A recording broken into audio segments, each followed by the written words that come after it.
This week's vlog is brought to you from the Talbot Athletic Ground, home of Aberavon RFC, a club that has played a pivotal role in that transitional period and stepping stone between the grassroots and the professional arena. Great players of the past such as Alan Martin, Wales and Lions International, and in recent years Justin Tipperick, who is now over in the Gold Coast representing Wales Sevens at the Commonwealth Games. Tonight on the vlog we'll be speaking to a gentleman who is helping those young players create that transition, and one of the stars possibly of the future, who knows, with Wales under-18s and going on to greater things now. Welcome to Gumpy's Grassroots Roundup.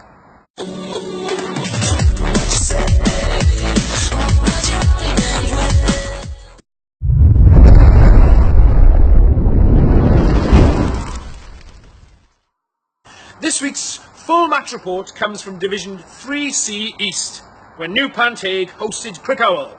Now, last season promoted side Crickhowell travelled to New Road, where they faced the league leaders.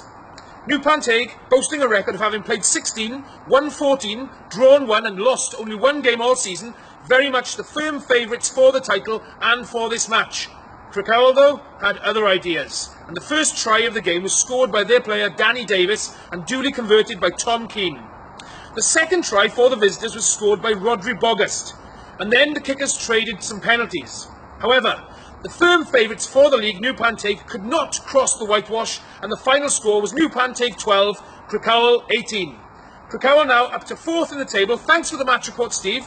And I am told that they're looking to recruit some forwards for next season, especially front row forwards, after their veteran prop, Ken Birch, at the age of 50 years, is decided to hang his boots up and call it a day. All the best, Ken, and all the best, Crickhowell, now for the rest of the season.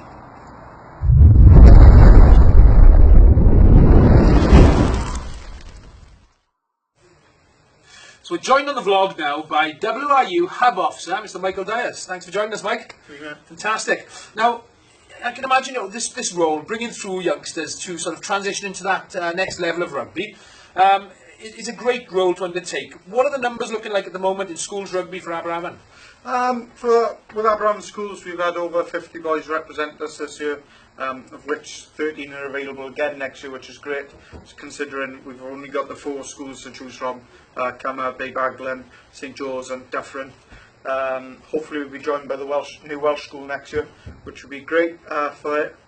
In Beibaglan, where I predominantly work, we've had over 128 boys represent us this year. Fantastic.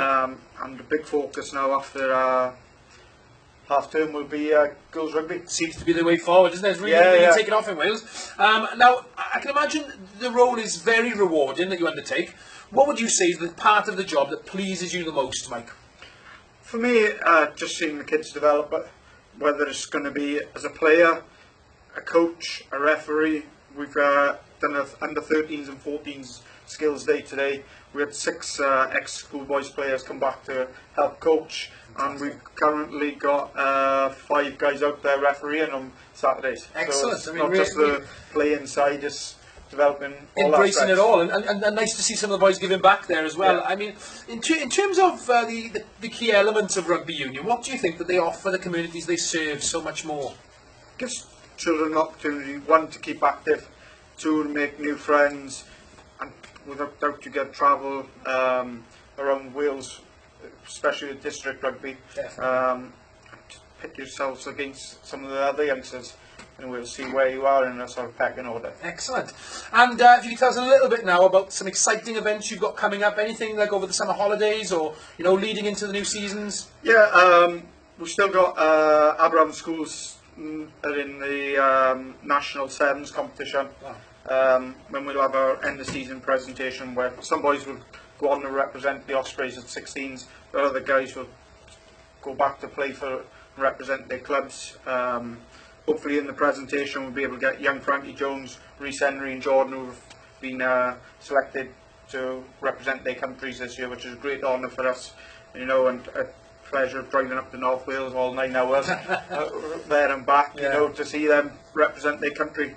And then we'll start again with the new under 15s, which will play in the Dyers competition. Busy man indeed then. Yeah, very busy. Fantastic. Well, thanks for joining us on the vlog, Mike. No problem. And all the best, my friend, for the rest of the season. Thank you very much.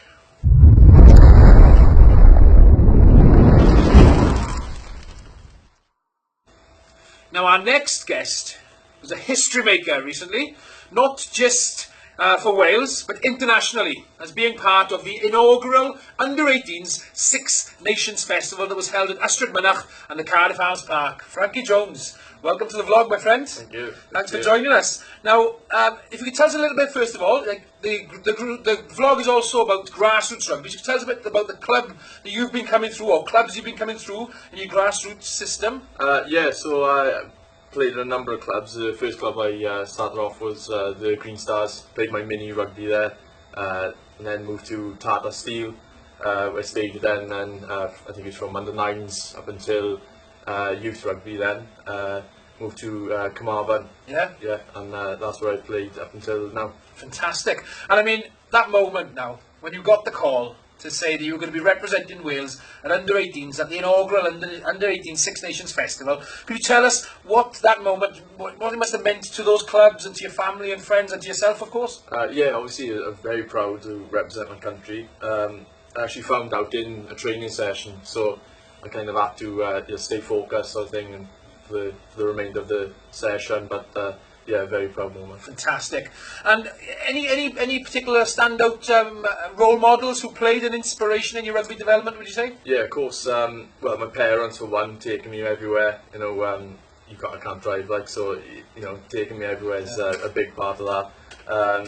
Michael Dyer now just see interview. Big role with the district within my mini rugby and junior rugby, and you got other coaches then, like ones at Tata, I said, and Carmarthen Youth then. Fantastic, fantastic. Well, you say you can't drive, but I've heard you can run pretty fast on the wing. Is that right? Yeah. Well, if that's what you heard, Yeah. I suppose, yeah. Now, could you just tell us what was going through, what were the emotions going through you as you were standing there on the Arms Park singing the national anthem of Wales? Well, again, yeah, very proud. It's a bit weird, I suppose you could say. I'm usually watching it from the other side of things. So Of course, yeah, being there involved, Yeah. and hopefully many more to come, I'd imagine.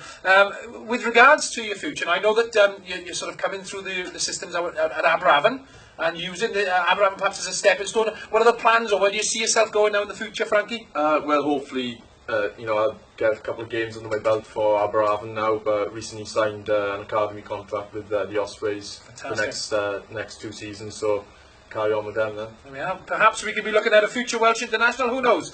Thanks for joining us on the vlog, Frankie. Thank you very much. And all the Cheers. best, my friend, for the future. Thank you very much. Cheers.